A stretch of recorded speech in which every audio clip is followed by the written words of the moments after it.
I hope everyone has been having a great summer and enjoying the nice weather that we've been having. Now, as we look back in the second quarter, there was a lot of major events that we saw occur. Kevin Warsh stepped in as the 16th chair of the Federal Reserve. We saw the U.S. and Iran sign a memorandum of understanding, which helped ease tensions within the Middle East. SpaceX completed the largest IPO offering in history, raising $75 billion, and resulted in Elon Musk officially becoming the world's first trillionaire. Now, while headlines capture a lot of the attention, the underlying economic picture has remained far more nuanced. As Chairman Walsh has assumed leadership of the Fed, he's doing so at a time that the economy is sending many mixed signals. Many of the economic fundamental pillars remain healthy, with corporate profit margins near record highs. Consumer spending continues to remain very resilient. U.S. manufacturing activity has reached its highest level in 3 years, and employers continue to add jobs at a pace that has been exceeding expectations. However, there has been some longer-term challenges persisting. Unemployment rate has remained relatively stable at 4.2%. In the first half of the year, we've seen both headline and, more important, core inflation numbers has continued to move higher. The federal debt has now exceeds U.S. economic output for the first time since World War II, and the top 10% of income earners accounts for almost half of all consumer spending, meaning a lot of the economy is being driven by a small portion of the populace. These competing forces have altered expectations for monetary policy. Entering the year, it was expected the Federal Reserve would continue its rate cutting cycle. As it stands today, the future markets are now projecting the Federal Reserve will do a single 25 basis point rate increase, most likely near the end of the year. So what does this mean for bond investors? Well, as bonds, we can expect the majority of their returns to come from their coupon payments instead of price appreciation. With interest rates have been in flux the last few years, a lot of bonds are currently priced below their par value.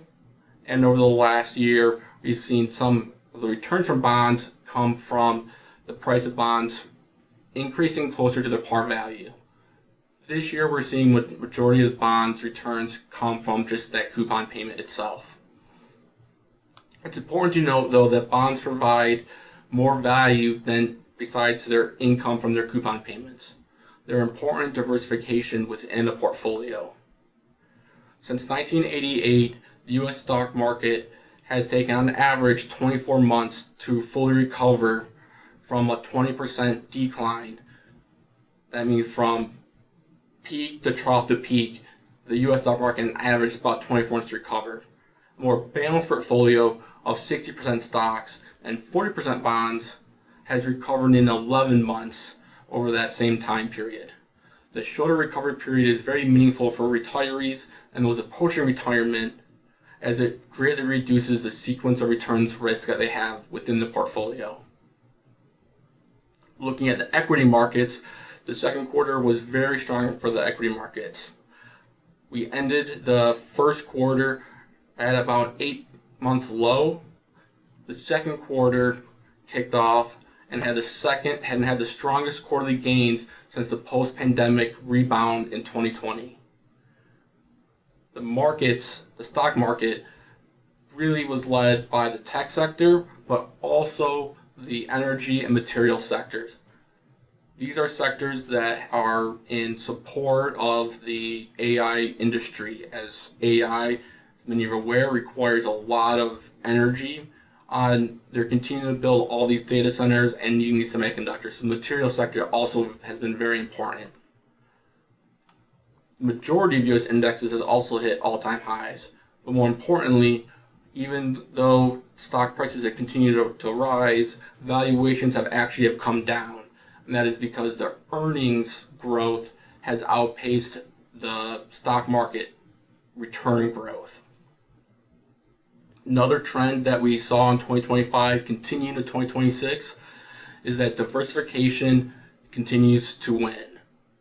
U.S. small caps had their best first half of the year since 1991 and had a return almost double that of the S&P 500. Outside of that, we continue to see mid-cap stocks and emerging markets outperform the S&P 500. So after a decade or so where we saw the S&P 500, more specifically really the tech sector and U.S. large cap growth, really dominate returns, we're starting to see a return to where diversification is really adding benefit to portfolios, and investors who have remained disciplined and did not become overly concentrated in holding just the S&P 500 and holding other asset classes like small cap, mid cap, emerging markets are really starting to see a benefit in their portfolios.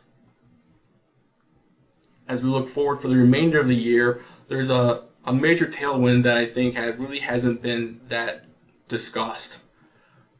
Earlier in the year, in the first quarter, many of you are aware that the Supreme Court has ruled that the broad tariffs that were implemented in 2025 by President Trump exceeded his authority granted under the International Emergency Economic Powers Act. The Supreme Court ruled that those tariffs have to be removed, and the tariff revenue collected has to be refunded. Now, a lot of focus has been given to the impact of those tariffs being removed will have on consumer prices and inflation. What hasn't been discussed as much, in my opinion, is the impact that the refunds will have themselves. The U.S. Customs and Border Protection Agency, which is the agency that was in charge of collecting and now refunding the tariffs, estimates tariff refunds will equate to about $166 billion. As of June 1st, they reported that $20.6 billion has already been refunded, with an additional $89.6 billion refunds have been approved but awaiting payment. In total, that leaves about $145 billion left to be refunded to corporations. Another way to think of these refunds is that it's effectively a stimulus package. While it wasn't designed so, the revenue was collected last year by getting refunded. It's $166 billion injection to the economy that we were not expecting when we entered the year. Now, what the companies will do with this $166 billion is left to be seen. But corporations really only have a few options. They can use it to reinvest, hire more workers, buy more equipment, look to expand. They can look to pay down some of their debt, even though corporate debt is already at very low, healthy numbers. They can also look to do special dividends, stock repurchases, items that can help boost and give capital back to investors.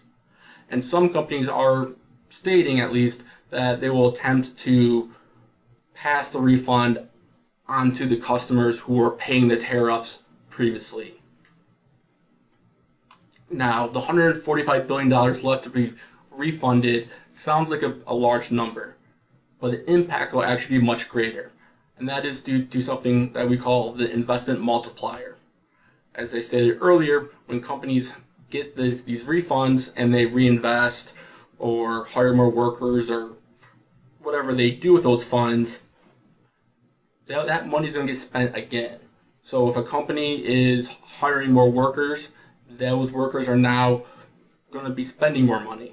If they are reinvesting and buying equipment, well, the company that didn't get a refund but is selling equipment to the company that received the refund, that equipment manufacturer is going to have to hire more workers.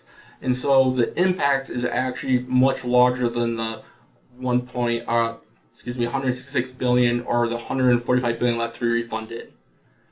Estimates expect that the near-term impact to be an additional 0.5% to 1% addition to GDP growth. Now, it's important to remember that this is not going to be a long period of this additional growth, but again, something that will help stimulate the economy and hopefully help push up the markets. What is unknown is how are the markets, investors, and Federal Reserves going to react to this additional economic activity. The Federal Reserve, which is already a little concerned about inflation coming back and economic growth being stronger than anticipated, are they going to see this additional activity as a further sign that they need to get ahead of inflation and institute even a more restrictive monetary policy? Conversely, will markets get a little bit euphoric as we can probably expect corporate earnings to come back even stronger as these refunds occur, and we see a reversal where valuations start going back to their all-time highs? So a lot of uncertainty about how different parties will react to this, the impact of the stimulus, and how it can impact portfolios. And of course, we can't speak about the remainder of the year without mentioning the midterm elections. As you probably heard us discuss during previous election cycles, as we get closer to the midterms, we can expect that the rhetoric will become more hyperbolic and more uncertain.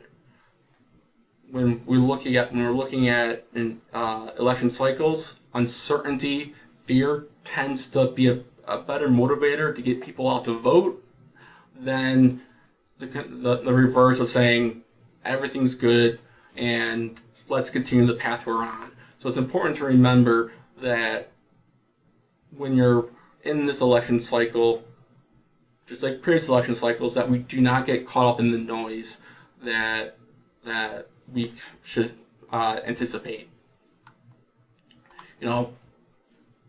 With all that said, it's important that we keep our head on straight and look through the noise as it wavers between optimism and certainty. And we'll always encourage our clients and investors to remain guided by their true north, that being their personal values, priorities, and goals that define what financial success truly means to them.